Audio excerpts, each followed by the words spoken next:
एक दिन मेहर ने बालवीर से कहा, बालवीर मैं अपनी सखियों के साथ पहाड़ी पर घूमने जाना चाहती हूँ।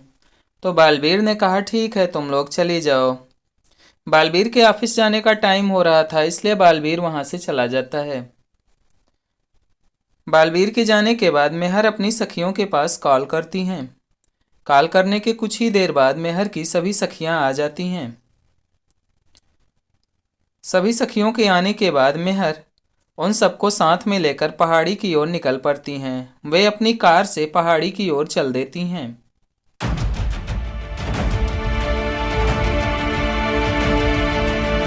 पहाड़ी पर पहुंचने के बाद मेहर और उनकी सखियां पहाड़ी पर ऊपर चढ़ने लगती हैं।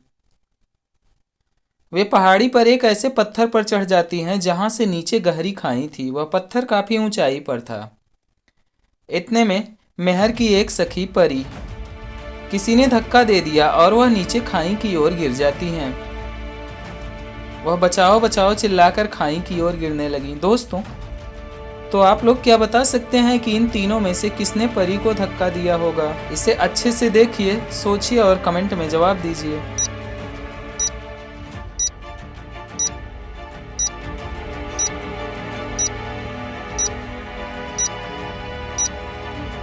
तो दोस्तों, इस इमेज को ध्यान से देखिए तो आपको पता चलेगा कि अनन्या ने ही परी को धक्का दिया होगा, क्योंकि परी के कान की बाली अनन्या के बैग में अटकी हुई है। इसका मतलब यही हुआ कि अनन्या ने ही धक्का दिया होगा।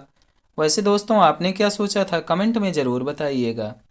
अब अगली पहेली देखते हैं। एक दिन काफ़ी बारिश हो रही थी। बारिश के कारण शहर की बिजली भी 2 घंटे से चली गई थी। बालवीर के घर में ही बालवीर का किसी ने मर्डर कर दिया था। अनन्या ने जब यह देखा तो वह काफ़ी दुखी हुई। वह तुरंत ही डिटेक्टिव मेहुल के पास फ़ोन करके उन्हें बुलाती हैं। डिटेक्टिव मेहुल भी वहां पर आ जाते हैं और उस जगह की छानबीन करने लगते हैं। फिर अनन्या से पूछते हैं कि तुम्हें कितने लोगों पर शक है। तो अनन्या ने कहा, मुझे अपने तीनों पड़ोसियों के ऊपर शक है। तो डिटेक्टिव मेहुल ने उन तीनों पड़ोसियों को बुला लिया और उन तीनों पड़ोसियों से पूछताछ करना शुरू किया। मेहुल ने पूछा कि तुम लोग पिछले 2 घंटे से क्या कर रहे थे? तो मेहर ने जवाब दिया, मैं तो पिछले 2 घंटे से सो रही थी। मैं तो अभी अभी सोकर उठी हूँ। इसके बाद मोंटू ने जवाब दिया, मैं तो मोबाइल पर मूवी देख रहा था, मुझे नहीं पता है, अभी मुझे बुलाया गया तो मैं चला आया। इसके बाद मानव ने कहा, मैं तो पिछले 2 घंटे से टीवी देख रहा था, मुझे इसके बारे में कुछ भी नहीं पता है। मेहुल इन तीनों की बातें सुनकर के समझ जाता है कि इनमें से बालवीर का खून किसने किया है। तो दोस्तों, क्या आप लोग समझ पाए हैं? अगर समझ पाए हैं तो सोचिए और कमेंट में इसका जवाब दीजिए कि बालवीर का खून किसने किया है।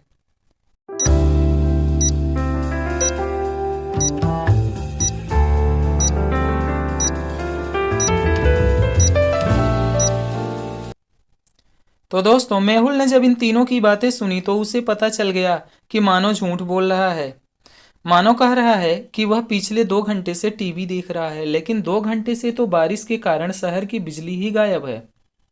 तो वह 2 घंटे से टीवी कैसे देख रहा है? इसका मतलब मानव झूठ बोल रहा है और मानव ने ही खून किया है। मेहुल तुरंत मानव को पकड़ लेता है। वैसे दोस्तों, आपने क्या सोचा था कमेंट में ज़रूर बताइएगा। चलिए अब अगली पहेली देखते हैं। एक दिन मोटू और पतलू जंगल में घूम रहे थे तो उन्हें एक चिराग दिखाई देता है। मोटू ने उस चिराग को उठा लिया। चिराग को उठाने के बाद चिराग को रगड़ना शुरू किया। जैसे ही उसने चिराग को रगड़ा तो चारों तरफ धुआं छा जाता है और वहां पे एक जिन्न प्रकट हो जाता है। मोटू ने कहा, तुम कौन हो बड़े भैया? तो जिन्न ने कहा, मैं जिन्न हूँ, इस चिराग से निकला हूँ। बताइए मेरे आका, मैं आपके लिए क्या कर सकता हूँ? मोटू यह सुनकर बहुत खुश हुआ। मोटू ने कहा, क्या तुम मुझे समोसा ले आकर दे सकते हो? तो जिन्न ने कहा, जो आज्ञा मेरे आका, मैं समोसा लाकर दे सकता हूँ, लेकिन इसके लिए आपको मेरी एक पहेली का जवाब देना पड़ेगा। तो मोटू ने कहा, ठीक है, मैं पहेली का जवाब दूंगा। तो जिन्न ने मोटू से एक पहेली पूछा। जिन्न ने कहा, पानी से पैदा होता पानी में ही मर जाता, भोजन से तो उसका गहरा नाता, बताओ वह कौन सी चीज है? मोटू यह सुनकर के सोचने लगता है। तो दोस्तों, आप लोग भी सोचिए और इस पहेली का जवाब कमेंट में दीजिए।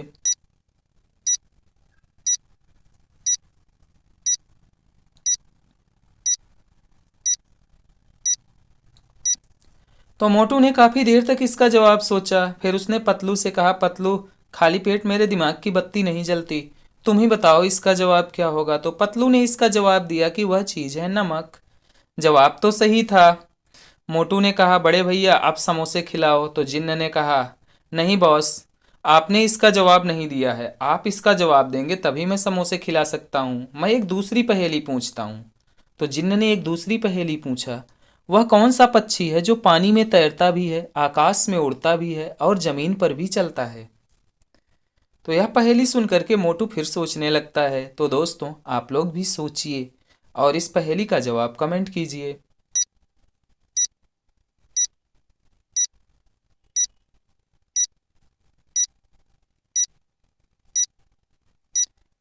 तो मोटू ने काफी अपने दिमाग पर जोर डाला। उसने खूब सोचा। इसके बाद उसे इसका आंसर पता चल गया। उसने इसका जवाब दिया कि वह पक्षी है बतख। इसका यह जवाब सही था। वैसे दोस्तों, आपने क्या जवाब दिया था कमेंट में जरूर बताइएगा। फिर जिन्न ने मोटू को समोसे दे दिए। दोस्तों, यह वीडियो कैसा लगा? वीडियो अच्छा लगा हो तो वीडियो को लाइक शेयर कीजिए, चैनल को सब्सक्राइब कीजिएगा। मिलते हैं अगले वीडियो में।